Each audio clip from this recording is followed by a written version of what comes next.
It all started when the HOA president barged onto my farm, yelling about my fence.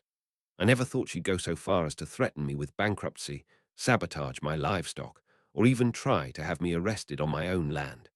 My grandfather's 70-year legacy was at risk, and my animals were left defenseless against predators. Was I about to lose everything my family had built over 3 generations because some power-hungry HOA wanted my property? Hello, everyone.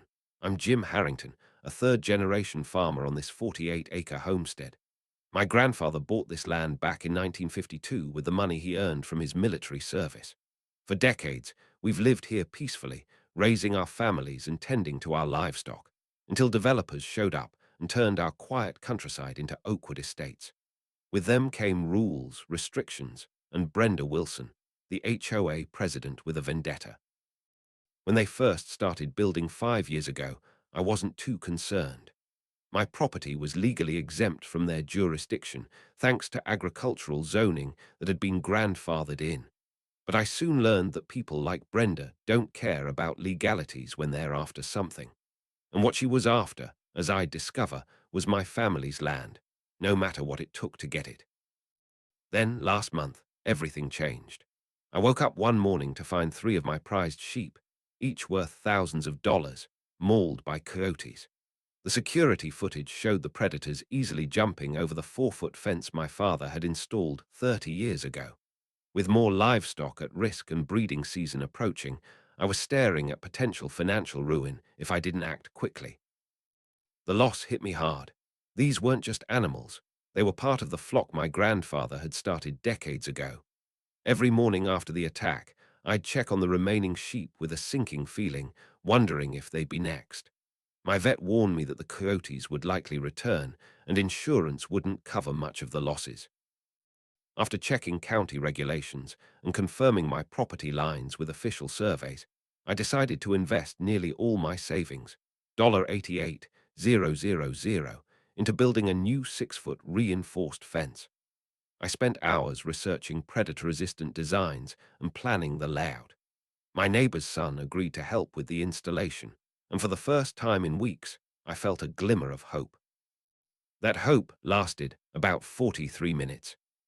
"You can't build that monstrosity here," Brenda shouted, storming onto my property with a rulebook in hand. Section 8.3 clearly states no structures over 4 feet without board approval. This eyesore violates our community standards. I calmly explained that my property wasn't part of their HOA and showed her my deed and agricultural exemption. She didn't even glance at the documents. "This entire area falls under our jurisdiction now," she snapped, pulling out her phone. "I'm calling a board meeting tonight. You have until tomorrow to take this down or face daily fines of $250, starting today." As she walked away, she turned back with a smirk. "You should know, the last 3 people who fought us are gone now. Maybe you should ask yourself why." That evening, my neighbor Dale called to warn me. He'd been at the emergency HOA meeting. "Jim, Brenda's coming after you hard. But here's the thing, 2 board members actually questioned her authority over your property. She shut them down, but I could tell they weren't convinced." That small crack in their unity gave me a sliver of hope. I wasn't completely alone in this fight. Dale also dropped a bombshell. Brenda had mentioned my property, prime location, and its potential for development during a private conversation. She kept talking about Phase 3 expansion and how your land is the perfect connector parcel, Dale said. "Jim, this isn't about your fence. Something bigger is going on, and you're in their way." The next morning, I received certified letters threatening legal action. Instead of backing down, I reached out to Sarah Reynolds, a lawyer who specialized in property disputes. After reviewing my documents, she was confident. "Jim, you're not just in the right. You've got ironclad proof. Their HOA boundaries explicitly exclude your property. Their own development plans filed with the county show your land is outside their jurisdiction." She drafted a cease and desist letter, and I continued building the fence, this time with security cameras set up around the perimeter. A few hours later, Brenda returned, this time with 2 board members and the development company's attorney. They took photos of every post, measured the fence repeatedly, and plastered violation notices along my property line. When I handed them the lawyer's letter, Brenda laughed. "We've got 3 attorneys on retainer," she said smugly. "We can drag this out in court until your farm goes under and you're forced to sell. Ask yourself if this fence is worth losing everything your grandfather built." The attorney beside her added, "Agricultural exemptions can be challenged. We've got the resources to fight this every step of the way. Do you?" I stood my ground, but their confidence shook me. That night, I found out they'd filed complaints with animal control, the environmental department, and even the local police. Each complaint required a response, draining my time and resources, exactly as they'd planned. That night, as I reviewed the security footage, I noticed something strange. Brenda's husband, James, lingered behind after the others left. He was taking photos of my livestock pens and water system. When I zoomed in on his phone screen, I could make out what looked like property assessments. I immediately sent the footage to my attorney, who called me right away. "Jim, this is a pattern I've seen before," she said. "They're documenting potential violations while actually assessing your property's value. Keep that camera rolling. We're building our case." The next morning, I got an unexpected call from Mike, a county inspector. "Mr. Harrington, someone requested an urgent review of your property, claiming environmental hazards. I've looked at your file and something doesn't add up. Would you mind if I came out to speak with you off the record? I think you're being targeted." 2 mornings later, I discovered that several fence posts had been damaged and wiring cut in 3 places. It wasn't obvious at first glance, but the damage was strategically placed to cause future failures. The security camera had captured a hooded figure at 2:17 a.m., but their face was hidden. The same day, I received notice that the HOA had filed a formal complaint with the county, alleging multiple code violations. Even more troubling was a letter from my insurance company, questioning my policy coverage based on reports of unsafe agricultural practices. My elderly neighbors, Ede and Martha, called me in tears. They'd received formal warnings about their association with non-compliant properties, threatening their standing in the community. The pressure tactics were spreading beyond me. When I arrived home that Thursday evening, a sheriff's deputy was waiting with a stop work order based on the HOA's complaint. I couldn't believe it. They'd somehow convinced county officials that I was violating building codes that didn't even apply to agricultural property. "I'm just doing my job, sir," the deputy said apologetically. "But between you and me, something about this doesn't smell right. Too many strings are being pulled too quickly." That night, I discovered my water had been shut off. The utility company claimed they'd received reports of illegal connections. My livestock now had no water, creating an immediate crisis. I was forced to pay an emergency inspection fee of $350 to have service restored. By morning, the inspector found nothing wrong but whispered, "Someone got it out for you, friend." With my fence project halted and my livestock vulnerable, I spent a sleepless night searching through county records online. By dawn, I'd found something explosive: original planning documents and email communications showing systematic HOA overreach across multiple properties. Even more shocking, Brenda's husband, James, worked as the acquisition director for Meridian Development Group, the same company that built Oakwood Estates. They were actively planning Phase 3 expansion directly over my farm. The HOA wasn't just being difficult. They were acting as the enforcement arm for a corporate land grab. Further digging revealed that 6 other property owners, mostly elderly widows and a disabled veteran, had been forced out through similar harassment campaigns in the past 18 months. Each property had been sold significantly below market value to shell companies that traced back to Meridian. I discovered a pattern of suspicious rezoning applications that always seemed to get fast-tracked through the system. The connection: James Wilson sat on the county zoning advisory board, a clear conflict of interest he'd never disclosed. The deeper I dug, the worse it got. There were campaign contributions to local officials who had supported Meridian's projects. consulting fees paid to family members of Planning Commission officers, and even evidence that environmental impact reports had been altered to hide concerns about wetland destruction on adjacent properties. Armed with this evidence, I reached out to the former property owners. One by one, they agreed to provide sworn affidavits about the harassment tactics used against them. The disabled veteran, a former legal assistant, had kept detailed records, including threatening voicemails from Brenda. I knew something wasn't right, he told me, but they threatened to challenge my disability accommodations if I didn't sell. I couldn't risk losing my benefits in a legal battle. His documentation included a damning email where Brenda discussed applying maximum pressure to undesirable properties and expediting acquisition through regulatory enforcement. I also discovered that one elderly couple had recorded their conversation with James Wilson, where he explicitly mentioned using HOA violations as leverage to force a sale. This recording alone is enough to launch an investigation, my attorney confirmed, her eyes lighting up as she listened to the audio. She helped me file a comprehensive countersuit, alleging harassment, conspiracy, property damage, and fraudulent misrepresentation of HOA authority. But we needed more concrete evidence to stop them permanently. My neighbor's son, Tyler, a cybersecurity specialist, volunteered to help set up enhanced surveillance with motion-activated recording and night vision. My parents joined the HOA under duress, he explained. They're too afraid to fight openly, but this is my way of helping. Within 3 days, our patience paid off.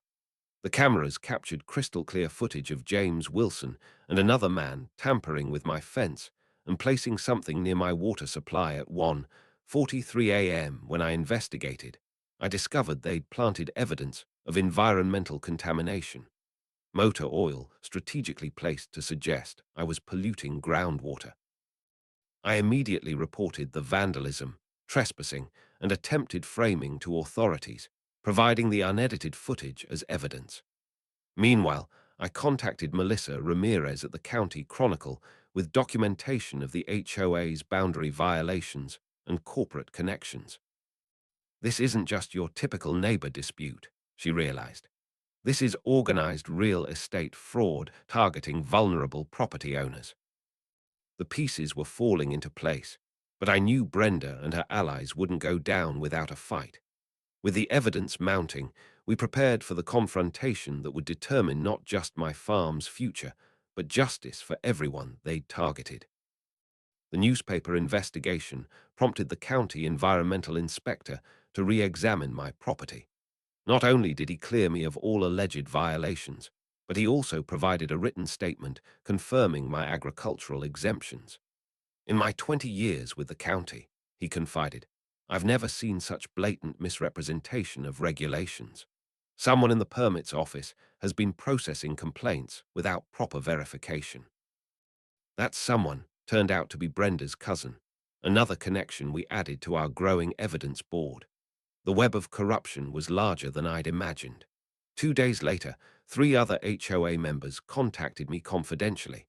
They'd been questioning their rising association fees and discovered large payments to legal firms that weren't properly documented.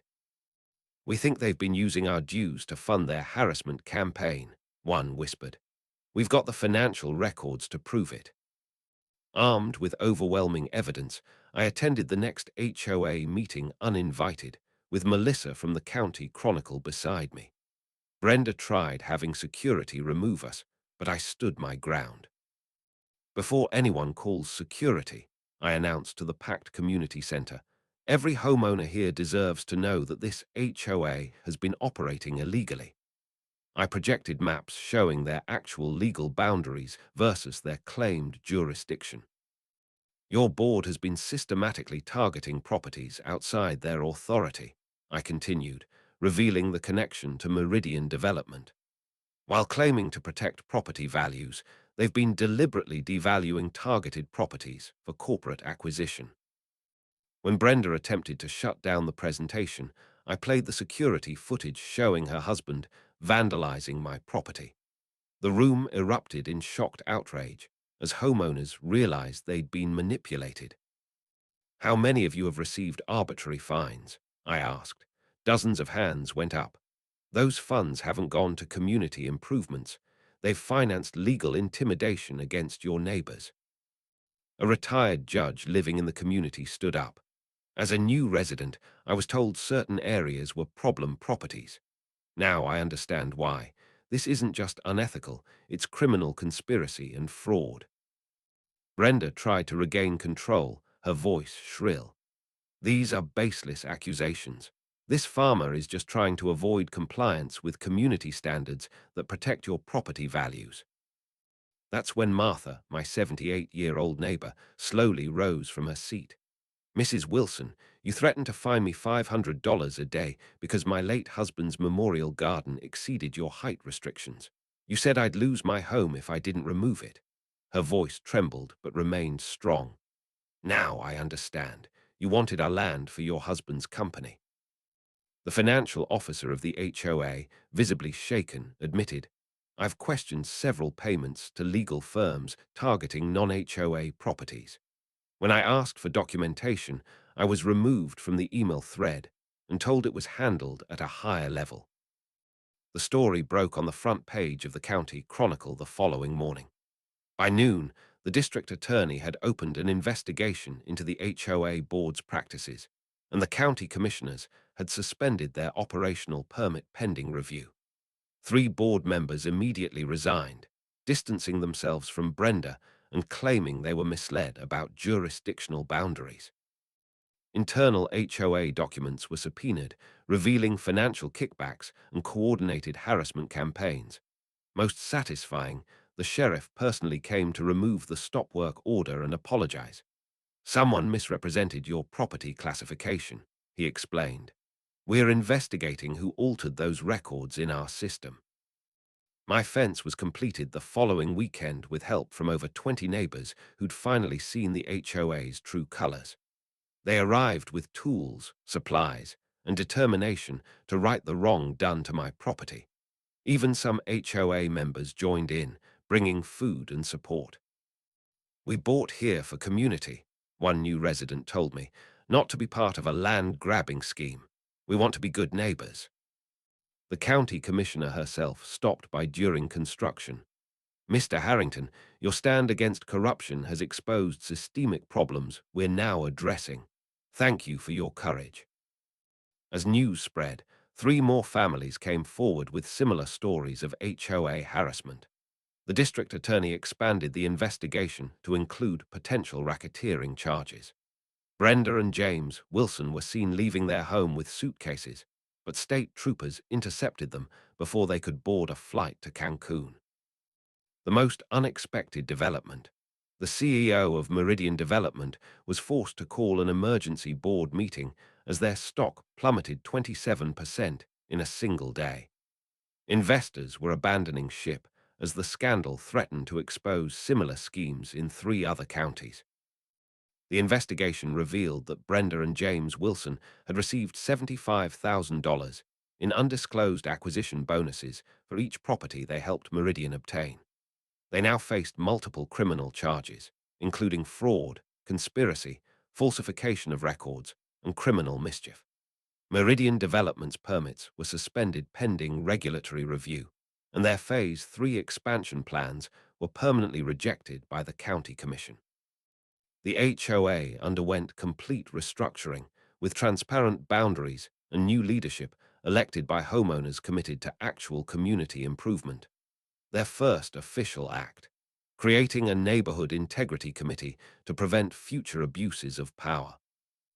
4 former owners who'd been forced out received substantial settlements, allowing them to repurchase their properties if desired. Others received financial compensation for their losses. As for my farm, it's not just surviving, it's thriving. With proper protection, my livestock is safe again, and I've even expanded operations, adding a small farm-to-table program that many Oakwood residents now enthusiastically support. The new HOA even featured my farm in their community newsletter as a valued historical neighbor. Standing up to the HOA wasn't just about protecting my fence or farm. It exposed a systemic abuse targeting vulnerable property owners throughout our community. If I'd surrendered to intimidation, others would have continued losing their homes and livelihoods to corporate greed disguised as community standards. This experience taught me that sometimes defending your property means more than asserting legal rights. It means standing firm against corruption that threatens everyone. True community doesn't come from enforcing arbitrary rules.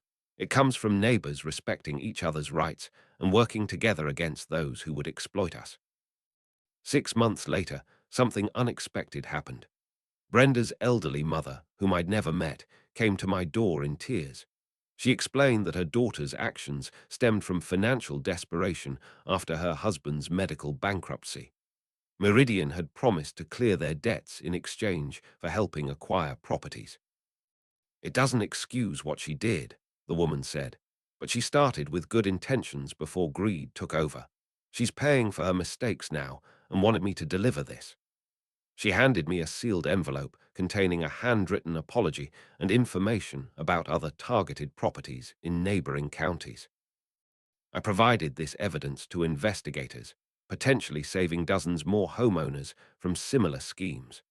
This revelation reminded me that even in conflicts with clear villains, there's often a complicated human story behind poor choices. Justice matters, but so does understanding the pressures that drive people to compromise their integrity. The prosecutors used Brenda's cooperation to build cases against Meridian executives. Her sentence was reduced, and she's now working with consumer protection agencies to identify predatory real estate practices nationwide. The letter also revealed something else troubling. 3 county officials had been quietly pressured into cooperation through threats to expose personal indiscretions. This information led to a broader ethics investigation that uncovered a pattern of blackmail used against public servants throughout the region. In an ironic twist, the new community guidelines developed by the restructured HOA are now being used as a model for other neighborhoods. They focus on true community welfare rather than property control, with special protections for historical properties and agricultural lands. This experience changed our community forever. Where there was once division, neighbors now understand the importance of standing together against those who would exploit our differences. Have you experienced HOA overreach or neighbor disputes over property rights? Share your story below. Remember, always know your property boundaries, keep documentation of everything, and don't be intimidated by those who count on your silence. Most importantly, if you witness injustice, speak up. Your courage might not just save your property. It could protect your entire community from those who abuse power for profit. Thanks for joining me today. If this story helped you understand your rights better, hit subscribe for more content about protecting what matters. Until next time, remember that good fences make good neighbors, but only when they're built on honesty, respect, and true community values. The fallout from the investigation continued to ripple through the community. Brenda's cooperation with authorities led to the exposure of even more corruption within Meridian Development. The company's CEO, along with several top executives, was indicted on charges of racketeering, fraud, and conspiracy. The scandal made national headlines, and Meridian's stock plummeted, forcing the company into bankruptcy. As for Brenda and James Wilson, they faced their own set of consequences. Brenda's reduced sentence included community service and mandatory participation in consumer protection programs. James, however, wasn't as fortunate. His role in the conspiracy, coupled with his position on the county zoning board, resulted in a lengthy prison sentence.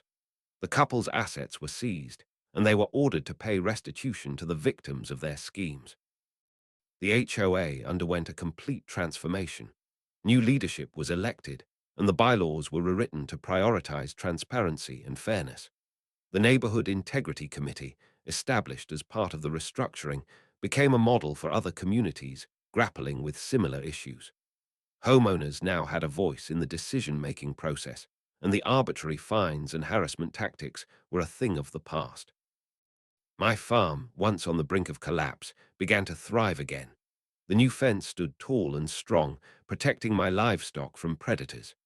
The farm-to-table program I started gained popularity among Oakwood Estates residents, who were eager to support local agriculture.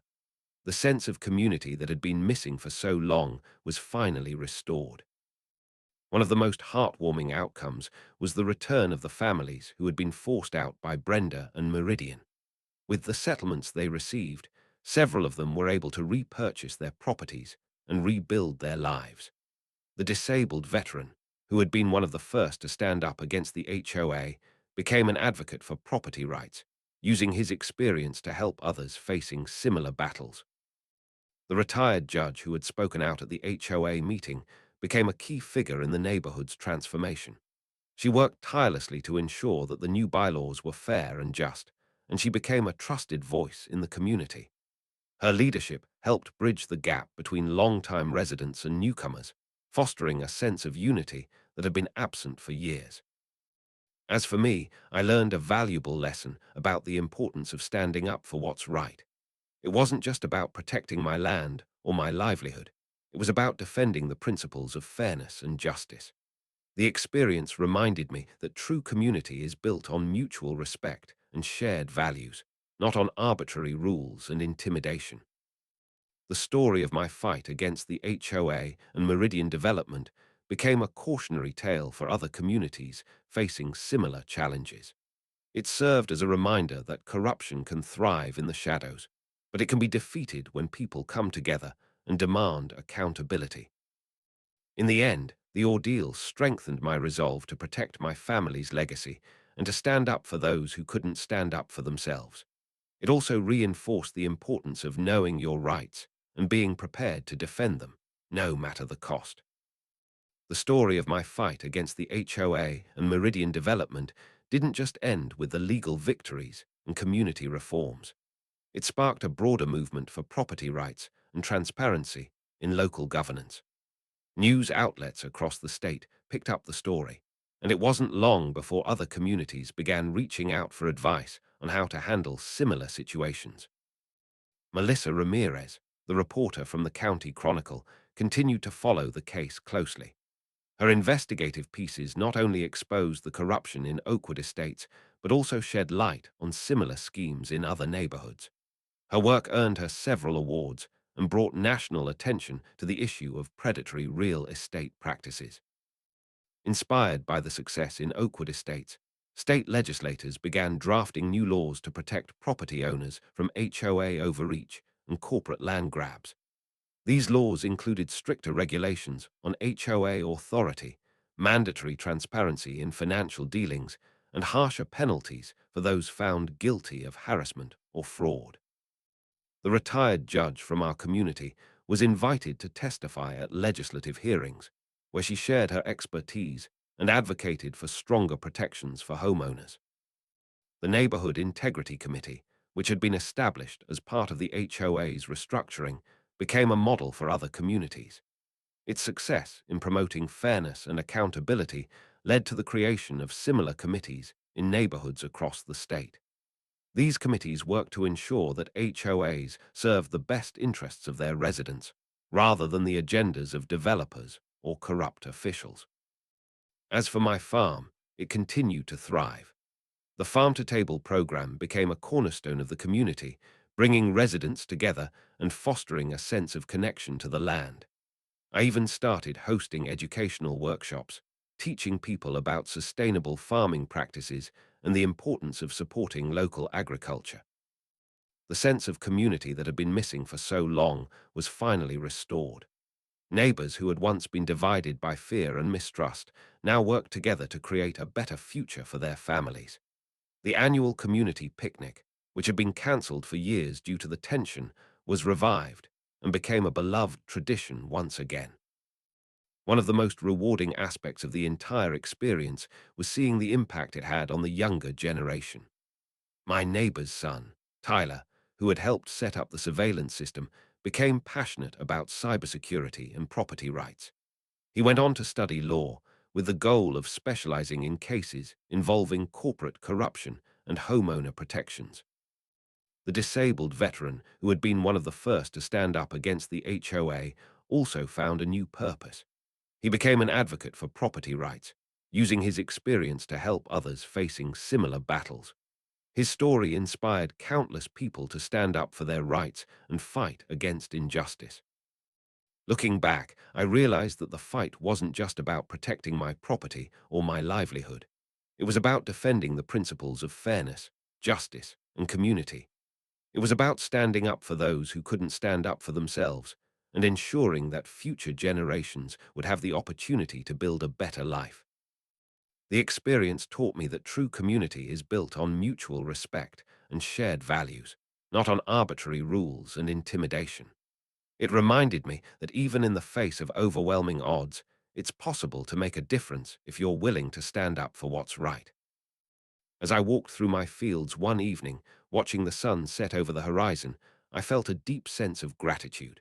Gratitude for the support of my neighbors, the dedication of my attorney, and the courage of those who had stood by my side. Gratitude for the lessons learned and the victories won. And most of all, gratitude for the legacy my grandfather had left behind, a legacy that I had fought to protect and would continue to honor for generations to come. The story of my fight against the HOA and Meridian development didn't just end with legal victories and community reforms.